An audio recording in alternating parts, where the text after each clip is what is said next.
Hello everybody, welcome back to AI War Fleet Command. Thetimix here, and the beginner walkthrough continues. You may remember last time that we survived our first wave attack from the AI.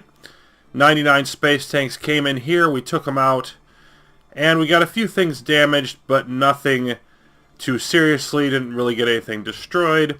So we're quite happy with that, and feeling that our homeworld of Darkvin is secure with its defenses, at least for the time being.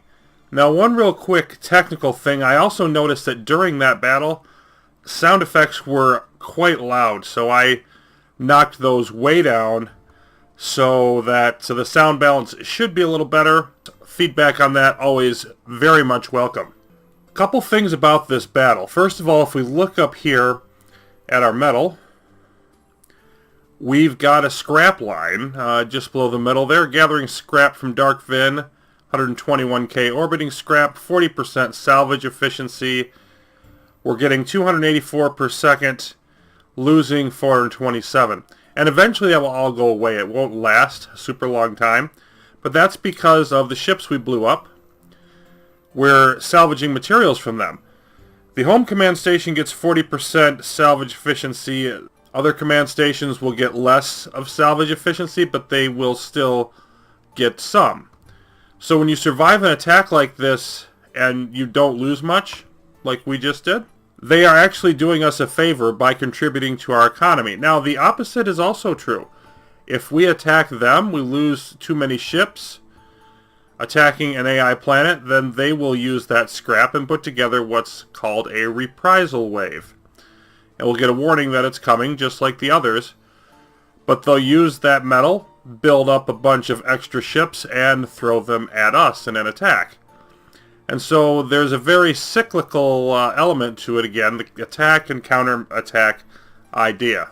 Now these will never repair themselves. The turrets, this minefield here, that one's down to about 84%. Some of these are down. The only way to repair those is with engineers. Now we could just move. There's our ships going back. We could just move some of these engineers out here. After you get a certain number of planets, that's not really going to work very well. Let's have the game do it for us. Take a look at the controls menu here. This is a whole big complicated thing. Most of it we aren't going to mess with right now. We're just going to change a few things. This one that's on here is multi-planet FRD patrol. That's free roaming defender. We've already seen that, and we've been using it. So if you have ships going several hops or jumps away, as they move from planet to planet, they will engage any enemies they see if you have this on. If you don't have it on, then they won't do that. But right now, what we want to do is, first of all, we want to make sure all of our planets have engineers. So this is a galaxy-wide thing. We've also got planet-specific, control group-specific. The ship design over here is where we do our own custom riot control starships if we want to. So there's all kinds of stuff in here. Right now we're just going to do general orders for every planet that we own, which of course is only Darkvin right now. We're going to make sure we keep at least 2 Mark 1 engineers in case any are destroyed. And then we're also going to do remains rebuilders. I'll explain what those do in a moment. We're also going to put on FRD for both engineers and rebuilders. And this is something that people will debate as to what's good or bad, experienced players of the game. Obviously, having them autonomous to work by themselves, which is what Auto FRD does. The free-roaming defender for civilian ships like this, they're not going to go fight anything, but they're going to go wherever they're needed in the system to assist with projects and get them done, including repairing our turrets and minefields. On the other hand, if you're experiencing a lot of combat in a system, this can actually be a bad thing, because they'll just constantly be putting themselves in harm's way and getting blown up, then you have to build more. If your economy's tight, that can be an issue, and they're really not going to accomplish anything for you. But for now, I definitely want that on. I'm also going to do auto-build energy collectors, because we're going to want those on any new planets we get. And then the auto-kite behavior here basically controls how far away ships that can kite will stay from the enemy and stay at a decent range for their weapons to try to shoot but not get shot at. Most players recommend between 1 and 3,000. I haven't really tweaked this a whole lot myself. I'm just going to stick it at 2,000 for now and see how that works. So we're just going to make those few changes. Now, first of all, let's watch the engineers, because they get switched to auto FRD and they move out here right away. And they're also building remains rebuilders. That's these guys right here. They look a lot like engineers. And they, says, cleans up exploded ship remains and builds replacement ships in their place. And it prevents player from having to manually rebuild them. So, see all the ships going back there. The engineers, you notice, came back here until they got in range of the starship constructor. So they're all going to do the thing on their own. This is all repaired. It's all back to 100%. Everything's lovely. The remains rebuilders didn't have to do anything, but if they destroyed any of our turrets, we'll have a ruin there that they will try to reactivate and get going. That is really helpful, because if you've got a system with like dozens and dozens or even hundreds of turrets, and all of a sudden there's a battle, doesn't go your way, everything gets destroyed, well, it's a heck of a lot easier to reconstitute all that if you've got the remains there, as opposed to you got to remember where everything was and set it all up again. So that really is just a nice quality of life or ease of use thing that will happen for us. Okay, so what now? Well, it's time to think a little bit more long-term strategically, or probably more medium-term, really. Let's head out to the galaxy map again. We've secured our home system for the moment, but it would be much better to A, expand our economy, and B, have a buffer, or defense in depth, if you will, against further attacks. Now, it's usually a good idea to just assume you're going to take all of the neighboring weak systems. You know, the three that are directly adjacent. Normally, I would, on any remotely difficult settings, I would be scouting out a lot more before I did this. But in this case, I'm just going to go take them. Well, the order is important too.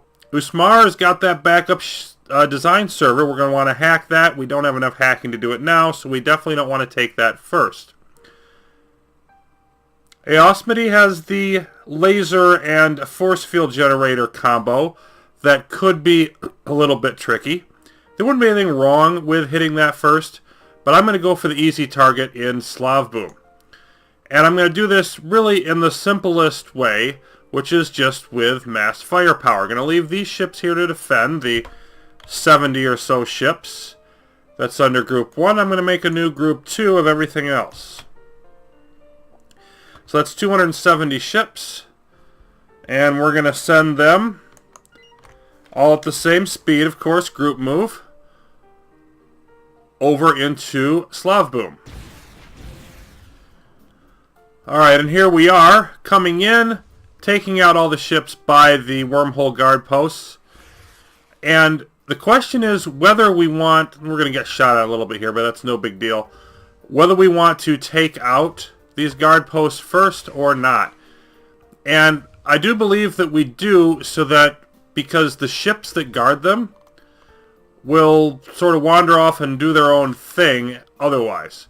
And we'd like to just, taking them out one at a time is generally, not always, but generally the better idea. So we're going to go after that. And I want to hit the force field first. Force field. And they're going to go in and they're going to try to stay at range. They're still in range of these wormhole guard posts, which again don't do much damage. And here we are opening fire. Now the thing about this is, if we look at the force field, we're not doing a whole lot of damage. Up 96%. So I'm going to speed this up. We'll stick with this just to see how long it takes. But this is one of those battles where they can't hurt us very much. We've lost a whole one ship so far. We started with 270. Others are taking damage. We're going to lose some. But the main thing is just we've got to wear them down. Now we're on the slowest combat setting again. But also, they've got the force field. And then they've got the Spire Shield guard post with its force field defenses. So this is just a thing that's going to take a little bit of a time to wear down. But we will certainly be able to do it. Eventually. And you can see the force field shrinking as it takes damage, so eventually these ships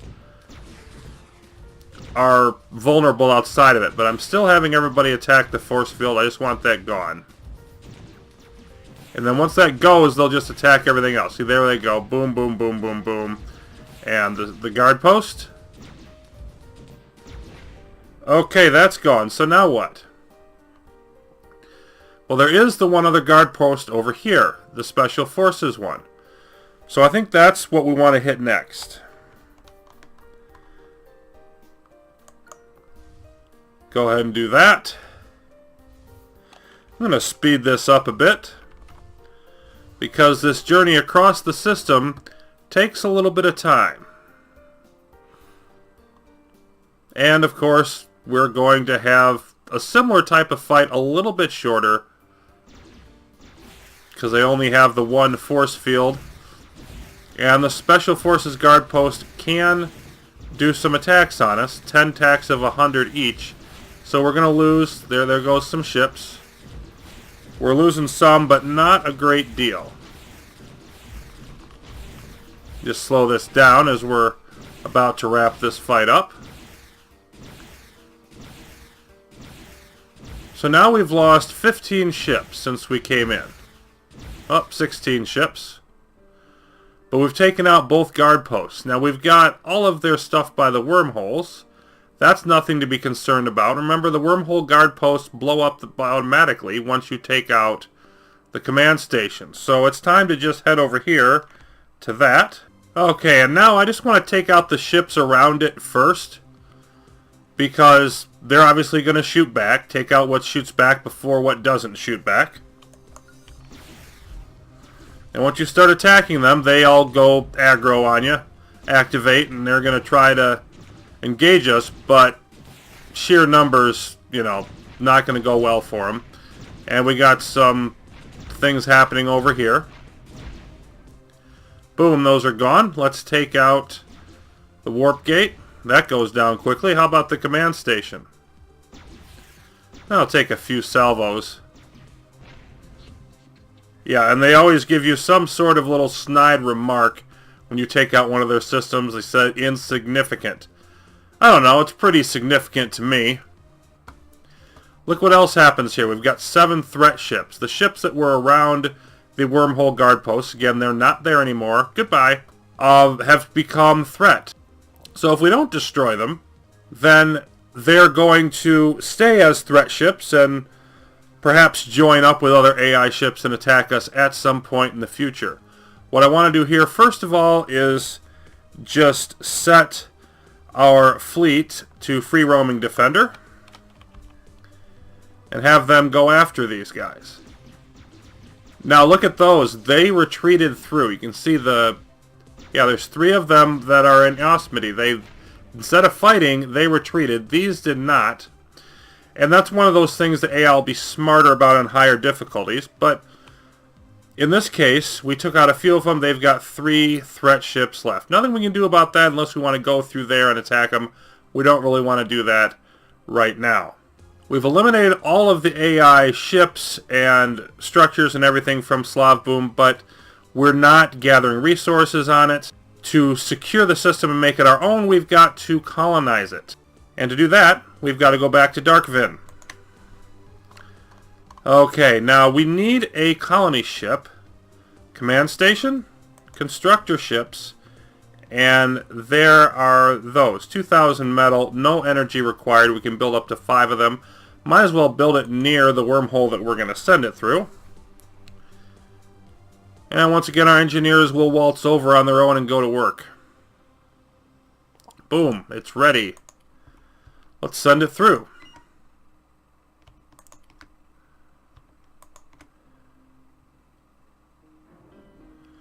Okay, so now what are we going to do with this? Well, this is going to build us a new command station. As you see, when we select it, it brings up that choice. The more advanced ones, of course, we do not have unless we invest the knowledge to unlock them. So, economic command station, 64 metal, 10,000 energy, 5% salvaging. It doubles the speed of our ships. and gives us another 100k in metal storage. Military. Now these things, you notice the economic ones do not have an attack, and they only have 1,000 health. The military one has 10,000 health. It doubles ally speed. It's got tachyon beam emissions to detect cloaked ships. Like the flagship, it gives an attack bonus for any allied ships anywhere on the planet. Only 30k metal storage and 24 metal produced, so it's a combat one. It's got 4 railguns that it fires, and it doesn't lose any damage from those even if it fires out from under a force field, which is usually a 75% reduction. So that is nice. And then the logistics one, 60k metal storage, produces 48 metal, which is an in-between value. Gives us triple speed for our ships, 10% salvaging, and slows down the enemy. So you can have different types of them, and generally speaking, especially since we haven't scouted around here, I'm going to go with the logistics one because it'll give us the most time to react to things. For the same reason, and there are more advanced reasons to do this, for our purposes, time benefit is a good reason to build this away from the wormholes. Obviously, it's a lot better if enemy ships coming through the wormholes aren't within range of your command station, but they've got to get by your initial defenses and move across the system to it. Gives you time to react when they've attacked. So we want to put it over here somewhere, away from all of these. I'm just going to set that up right there. The colony ship, wherever it is in the system, disappears, and the shell of the command station appears, and now we've just got to wait for that to finish building. And they take a little bit of time. 1 minute at the normal rate, which is what we're doing here. And then once it gets up, it starts building all of the other things that you've set it to build. The energy collector and the engineers and the remains rebuilders that we had set it up in the controls menu. And also, they will automatically build metal collectors. Now, these, we only get 2 in this system. So it's not a particularly metal-rich system. But that's not a huge concern. And we can see that it built the 2 engineers. One of them went to help that metal, and now it's going over here to repair our ships. So autonomously moving around, doing whatever it thinks it needs to do. And you can see, you come in here, you can see the little beam, and it's gradually, all of our green bars are going away because it's returning those ships to full health. And these ships are sitting here waiting to move out and do whatever. Now, we don't have a lot of energy left, so we kind of do want to wait for the energy collector to finish up. Speed that along. And now both of the engineers are assisting that process. You see the energy collector is a 5.5 minute thing normally. Yep, okay. And now that that's finished, we can really get to work here because we've got a bunch of energy to work with, and we want to set up our defenses in this system. And here we are less than 2 minutes later. All of that has been done. So let's take a look what we have. Well, first of all, we've got this force field. I've moved our science lab here from the homeworld at Darkvin, and it's starting to get that going. It's produced 70. We had used all of our knowledge up, as you may have noticed. Also, when we took the planet, our hacking and AI progress both boosted up to 30. Got that plus 20, of course, that's unavoidable, but it is what it is.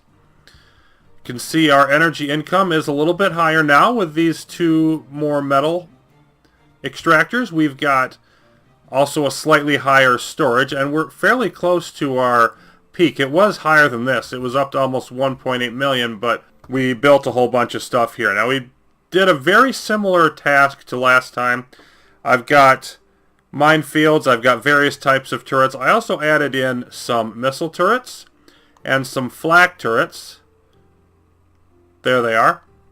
So this is slightly more defended than before, but it's very, very similar. And so that you also used up some of our energy. As we had up 180,000 some, and now we're down to 118. And that's the general pattern when you expand.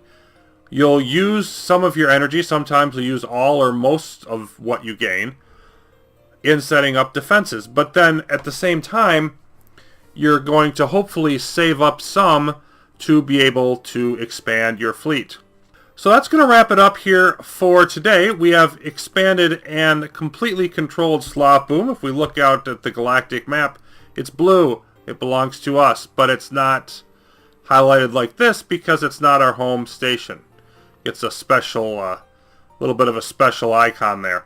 So next time we'll be looking to expand further, and then hopefully we may or may not get to the scouting element, but that's out there. Expanding to the other two systems, Esmati and Usmar, and then going on scouting further out to see what our targets may be after that. So that'll be coming up next time. Thanks for watching. More AI War Fleet Command coming up soon.